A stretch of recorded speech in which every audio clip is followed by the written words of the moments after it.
약 한 9년 전에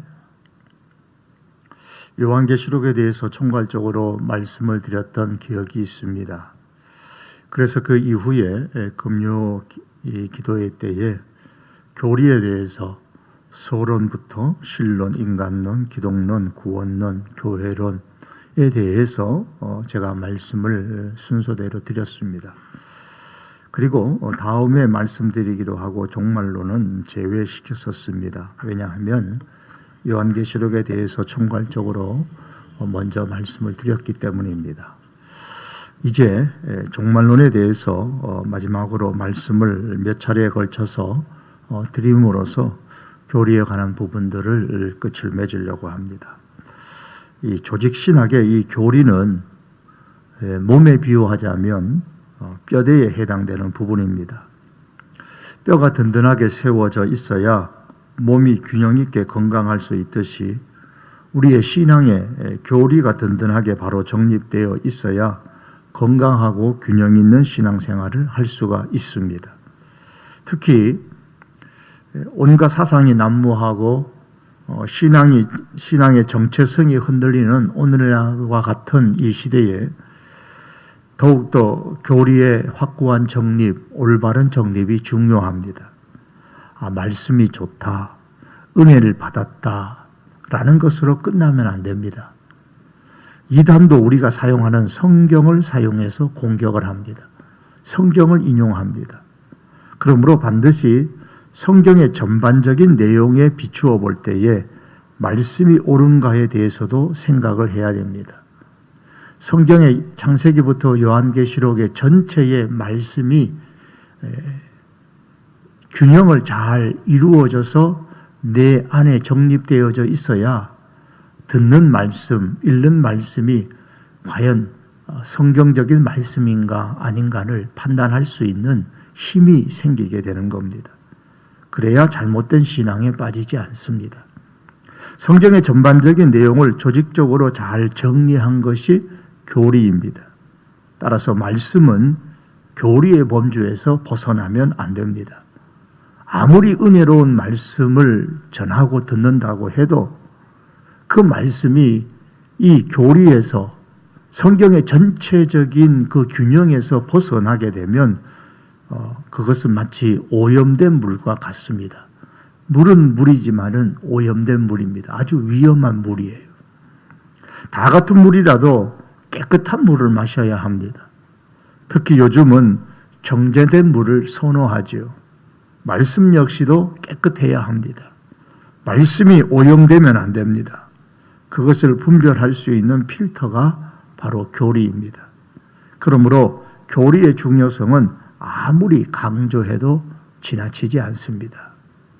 이 교리가 바로 정립되어져 있는 사람은 마치 그 사람 안에 깨끗한 재기능을 하는 필터가 들어있는 것과 같은 거예요. 오늘 말씀의 제목은 종말론의 그 첫 번째로서 죽음과 그 이후입니다. 어느 의사의 말입니다. 글에 나오는 내용인데 이런 내용입니다. 저는 죽음에 다다른 사람들을 많이 봤습니다. 명망 있고 인품이 훌륭하다고 알려진 분들도 있었지요. 그런데 그런 분들 중에 자신의 죽음을 고통스럽게 애탈파하면서 삶에 집착하는 이들이 적지 않았어요.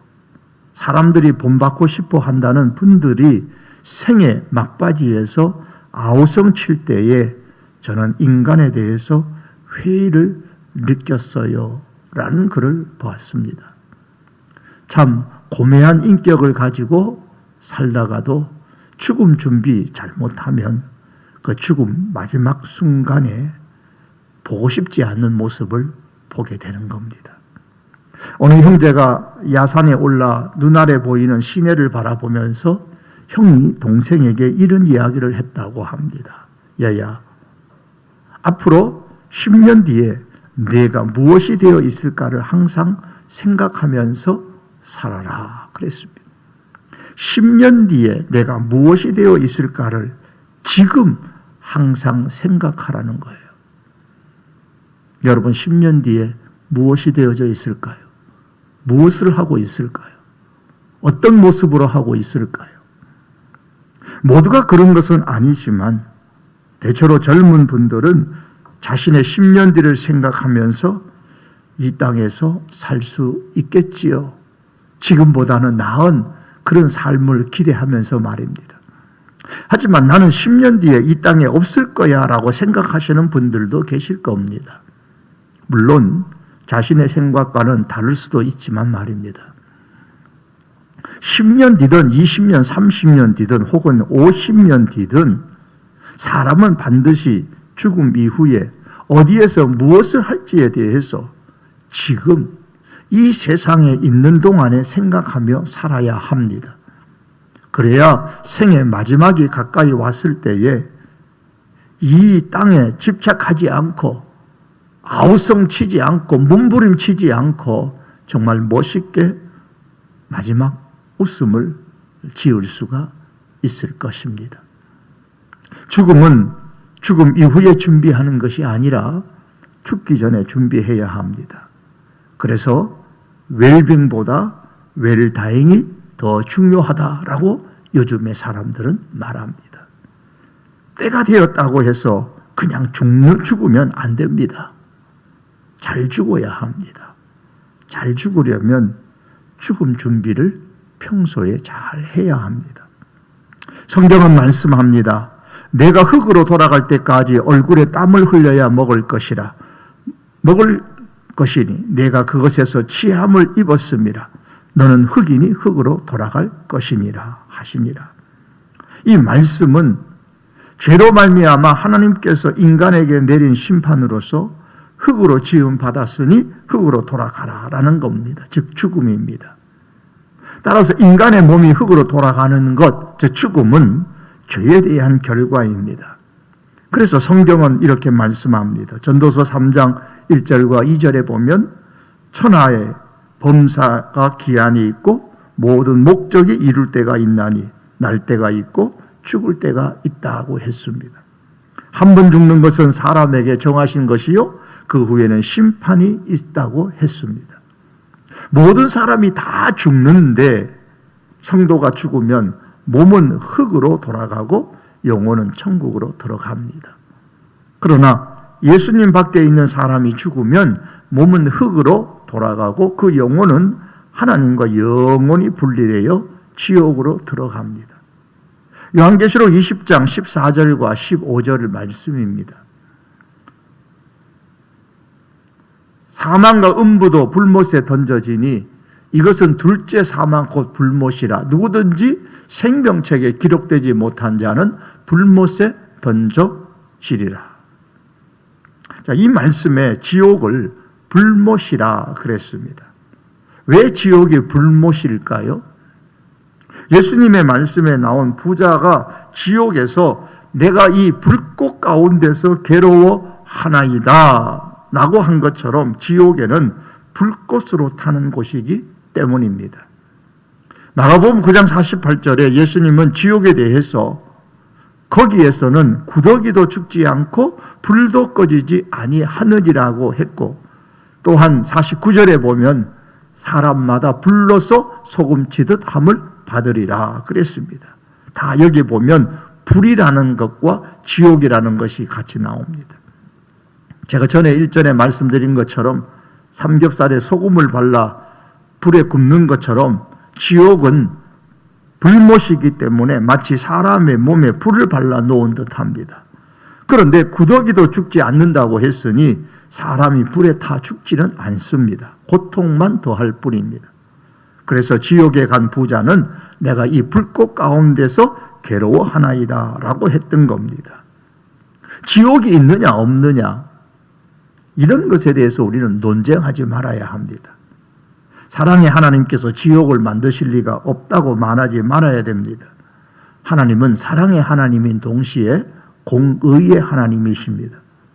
이 땅에서 죄를 사함받지 못한 사람은 반드시 죽어서 죄에 대한 심판을 받습니다. 그렇게 하는 것이 공의의 하나님이십니다. 지옥에 대해서는 예수님께서 가장 많이 말씀하셨습니다. 예수님은 지옥에 대해 이렇게 말씀하셨습니다. 누가복음 12장 5절의 말씀입니다. 마땅히 두려워할 자를 내가 너희에게 보이리니 곧 죽인 후에 또한 지옥에 던져 넣는 권세 있는 그를 두려워하라 그랬습니다. 지옥에 던져 넣는 존재, 하나님이 계신다는 거예요. 예수님은 죽음 이후에 지옥에 던져 넣는 하나님을 두려워하라고 말씀하시면서 지옥의 존재에 대해서 논쟁하지 않으셨습니다. 기정사실을 두고 말씀하셨어요. 이 외에도 예수님은 지옥에 대하여서 말씀하셨습니다. 마가복음서 9장 43절 말씀에 만일 내 손이 너를 범죄하게 하거든 찍어버리라. 장애인으로 영생에 들어가는 것이 두 손을 가지고 지옥 곧 꺼지지 않는 불에 들어가는 것보다 나으니라. 여기서도 지옥을 말씀하며 불이라고 표현했습니다. 마가복음 9장 47절 말씀에서도 만일 내 눈이 너를 범죄하게 하거든 빼버리라. 한 눈으로 하나님의 나라에 들어가는 것이 두 눈을 가지고 지옥에 던져지는 것보다 나으니라고 하셨습니다. 베드로후서 2장 4절의 말씀 보면 베드로 사도는 하나님이 범죄한 천사들을 용서하지 아니하시고 지옥에 던져 어두운 구덩이에 두어 심판 때까지 지키게 하셨다라고 했습니다. 성경은 지옥에 대해서 말씀합니다. 예수님께서 지옥에 대해서 많이 말씀하셨습니다. 왜 사람에게 죽음이 옵니까? 죽음은 죄의 값이죠. 이 죄의 값으로 인하여서 지옥에 가게 됩니다. 성경은 죄의 삭슨 사망이라 그랬습니다. 하나님은 아담에게 선포합니다. 창세기 2장 17절에 보면 선악을 알게 하는 나무의 실과는 먹지 말라. 내가 먹는 날에는 반드시 죽으리라. 하나님께 지은 죄 때문에 죽음이 옵니다. 죽음은 죄에 대한 형벌이에요. 성경은 로마서 5장 12절의 말씀에 이르기를 그러므로 한 사람으로 말미암아 죄가 세상에 들어오고 죄로 말미암아 사망이 죽음이 들어왔다 그랬습니다. 모든 사람이 죄를 지었으므로 사망이 모든 사람에게 이르렀느니라. 죄로 말미암아 죽음이 왔고 모든 사람이 죄를 지었기 때문에 죽음이 모든 사람에게 옵니다. 따라서 사람이 죽는다라는 것은 사람이 누구나 죄인이다라는 사실을 증명하는 겁니다. 그러나 성도의 죽음은 죄의 값이 아니라 또 다른 생으로의 이전입니다. 천국의 삶의 시작입니다. 성도는 예수 그리스도 안에서 죄사함을 받았기 때문에 죄와 사망의 법에서 해방되어졌습니다. 천국의 삶으로 영생합니다.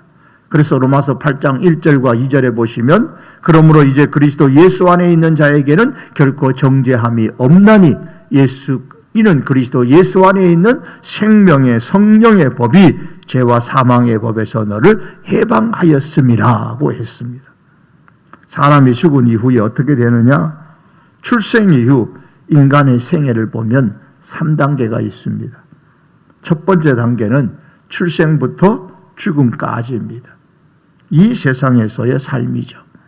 두 번째 단계는 죽음 이후부터 부활까지입니다. 중간 상태라 이렇게 신학적인 단어로 표현을 합니다. 죽음 이후부터 내가 부활할 때까지 중간 상태입니다. 그리고 세 번째 단계는 부활 이후 누리는 영원한 삶입니다. 예수님을 믿는 사람은 천국에서 영원한 삶을, 믿지 않는 사람은 지옥에서 영원한 삶을 살게 됩니다. 그런데 이 시간에 관심을 갖고 생각하려고 하는 것은 죽음 이후 부활하기 전까지의 중간 상태의 삶입니다. 이 부분을 가장 설득력 있게 설명하는 것은 천주교에서 말하는 연옥입니다. 이 천주교의 주장에 의하면 사람이 죽으면 곧바로 천국 혹은 지옥에 가는 것이 아니라 제3의 지대인 연옥에 간다. 따라서 살아있는 사람들이 연옥에 간 사람을 위해서 뭔가 액션을 취하면 연옥에 있는 사람이 천국에 가기도 하고 지옥에 가기도 한다. 바뀌어질 수도 있다라는 말을 합니다. 그럼 성경은 뭐라고 말씀할까요? 오늘 함께 읽은 로마서 8장 23절은 이렇게 말씀합니다. 그뿐 아니라 또한 우리 곧 성령의 처음 익은 열매를 받은 우리까지도 속으로 탄식하여 양자될 것 곧 우리 몸의 속량을 기다리느니라. 우리 몸의 속량을 기다린다고 했습니다. 이 속량이라는 것은 몸값을 지불하는 것입니다. 즉 노예의 그 몸값을 지불하고 사가는 거죠. 하나님께서 예수님의 보혈, 생명을 죄에 대한 값으로 지불하시고 죄의 노예 상태에 있는 우리를 사서 자유롭게 하셨습니다. 로마서 말씀처럼 해방시키셨습니다. 그러므로 우리 몸의 속량을 기다린다라는 말씀은 우리 몸이 예수님의 보혈로 말미암아 해방되는 그때를 기다린다라는 뜻입니다. 왜냐하면 예수님을 믿을 때에 우리의 영혼은 즉시 죄로부터 해방되어 구원을 받았지만 몸은 단지 구원을 보장받았기 때문입니다. 즉 여전히 이 세상에 있는 동안 우리의 몸은 죄로 얼룩직 상태에 있다라는 말입니다. 이 보장은 세상의 종말, 즉 예수님의 재림 때에 실현됩니다. 8장 23절에서 우리 몸의 속량을 기다리니라고 했는데 기다리는 주어, 즉 주체가 누구입니까? 누가 기다립니까? 23절 앞부분에 보면 우리라 그랬습니다. 그럼 이때 우리는 누굽니까? 성령의 처음 익은 열매를 받은 우리라 그렇게 쓰시겠습니다. 우리라는 것은 저와 여러분 즉 성도를 의미하는데 성도인 우리가 성령의 처음 익은 열매는 아닙니다. 성령의 처음 열매를 받은 우리입니다. 성령의 처음 익은 열매라는 것은 부활의 첫 열매라는 말씀이죠. 이에 해당되시는 분이 예수님입니다. 고린도전서 15장 20절에 그러나 이제 그리스도께서 죽은 자 가운데서 다시 살아나사 잠자는 자들의 첫 열매가 되셨도다. 예수님이 부활의 첫 열매이셨습니다. 성도는 성령의 처음 익은 열매, 부활의 첫 열매를 받은 사람입니다. 그래서 성경은 고린도전서 15장 21절에서 사망이 한 사람으로 말미암았으니 죽은 자의 부활도 한 사람으로 말미암는도다.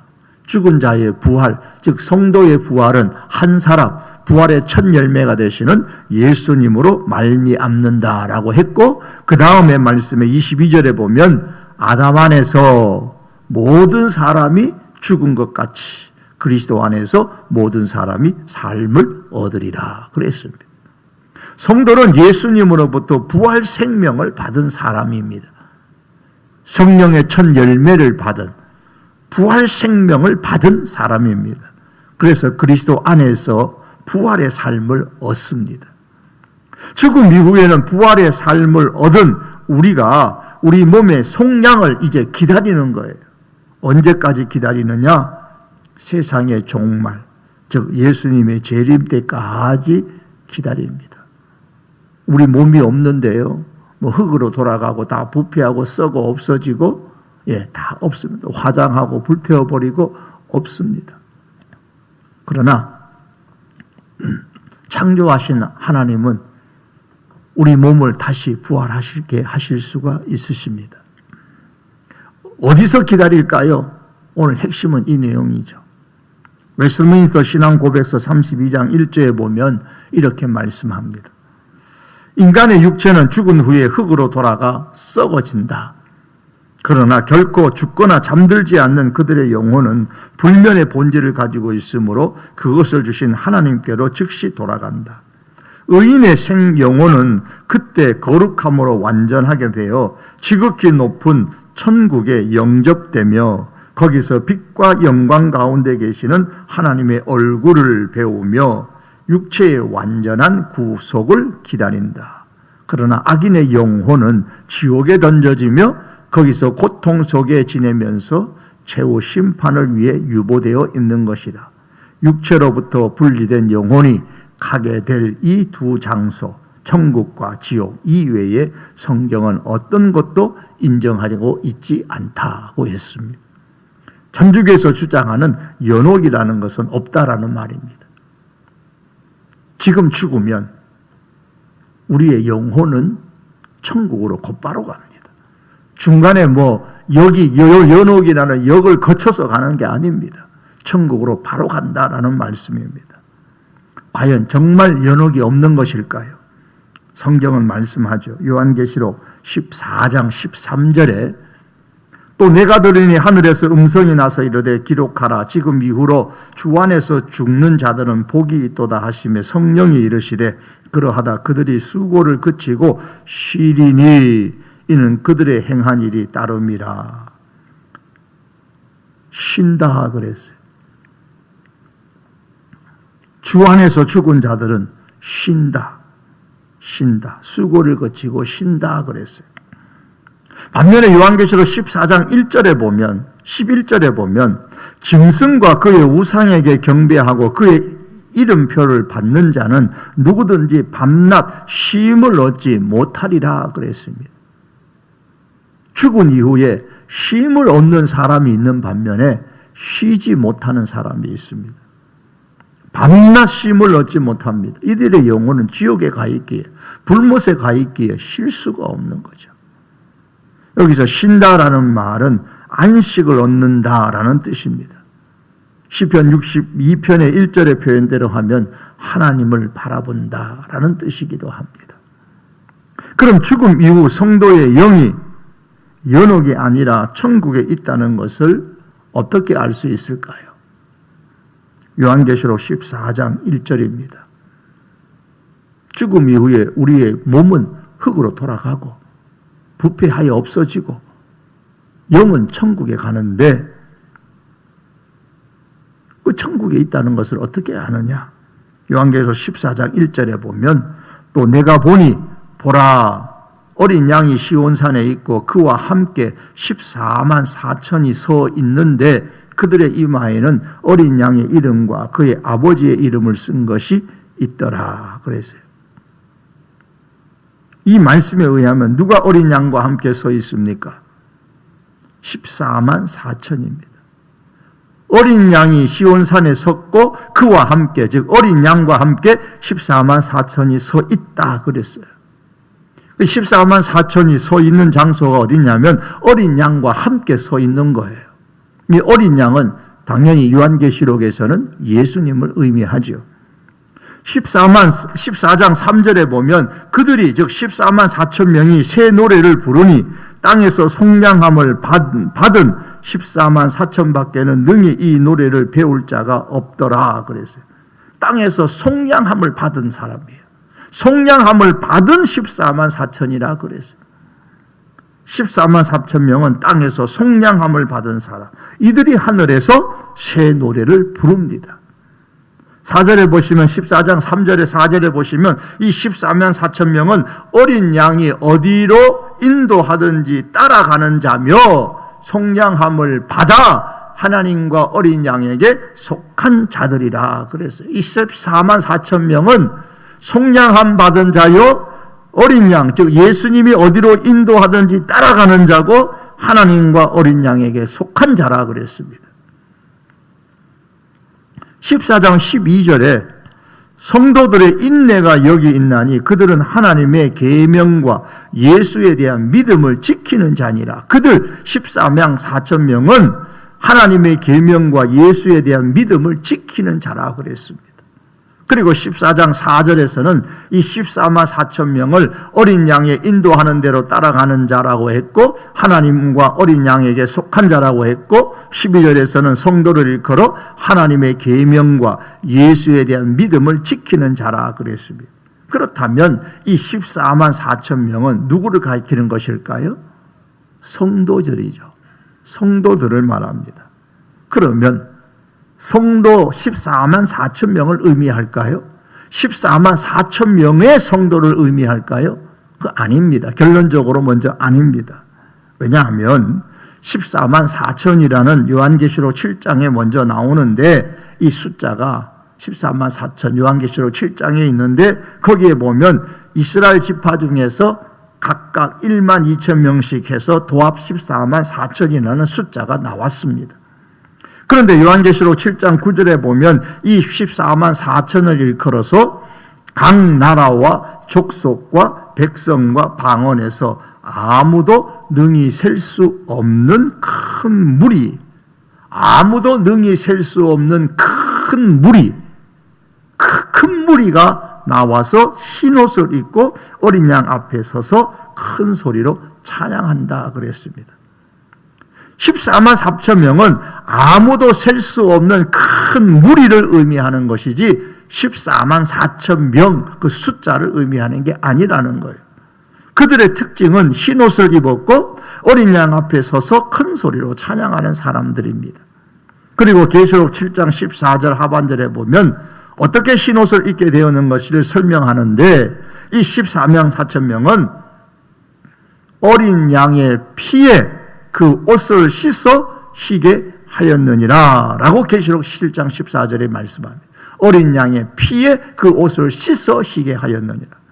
그렇다면 이 14만 4천 명은 아라비아 숫자 그대로의 숫자가 아니고 각 나라와 족속과 백성과 방언에서 나오는 온 세상 사람들로부터 나온 능히 셀 수 없는 그 누구도 능히 셀 수 없는 큰 무리를 말하는 겁니다. 그 무리의 특징은 예수님의 피에 옷을 씻어 흰옷을 입은 사람들, 즉 모든 성도를 의미하는 것입니다. 14만 4천 명이라는 성도들만을 의미하는 것이 아니라 어린 양의 피에 예수님의 십자가의 보혈을 믿는 모든 성도들이 바로 14만 4천 명이 상징하는 성도들입니다. 그런데 이 14장 1절에 보시면 14만 4천 명이 누구와 함께 서 있느냐? 예수님과 함께 서 있습니다.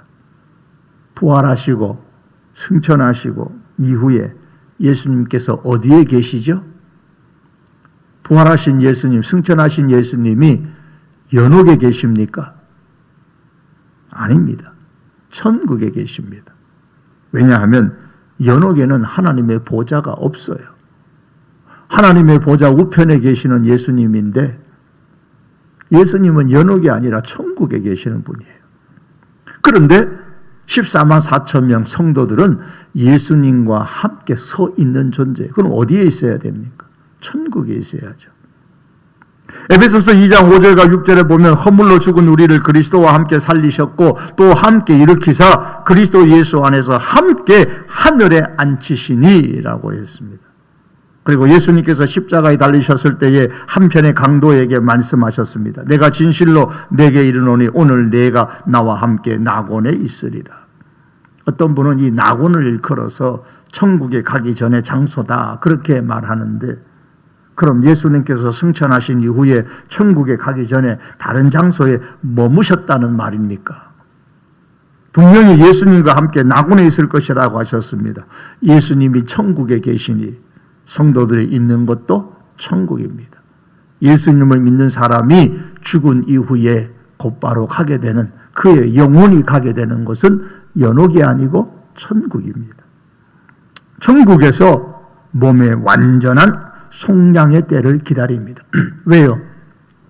영혼이 천국에 가 있으니 몸은 부패하여 썩고 없어졌으니 이 영혼과 몸이 하나가 되어져서 온전한 사람이 될 그때를 이제 기다리는 거죠.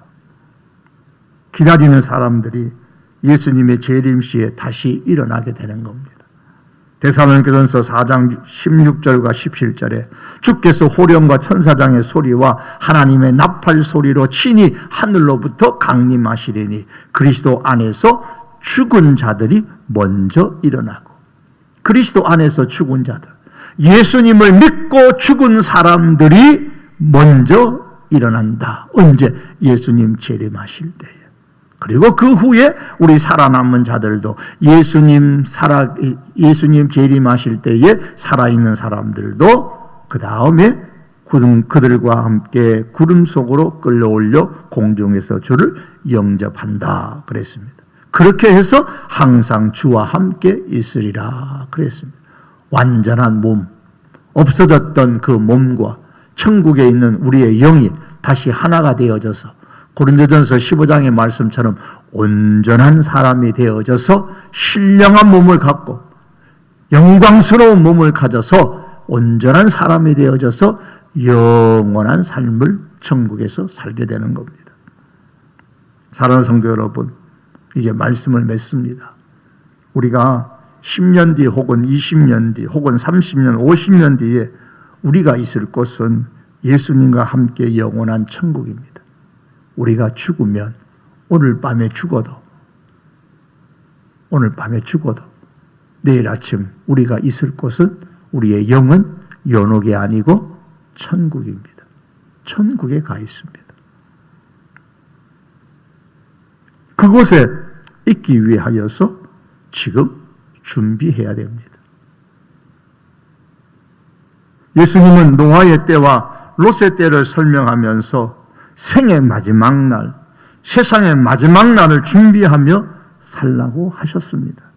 이 말씀에 따라 생명이 있는 이 땅에서 아직 생의 마지막을 맞이하지 않은 이 시간에 우리는 믿음을 잘 준비하여서 정말 생의 마지막의 때에 웃으면서 믿음의 확신을 가지고 하나님의 나라에 이를 수 있는, 천국에 이를 수 있는 우리들의 삶이 될 수 있기를 주님의 이름으로 축복합니다.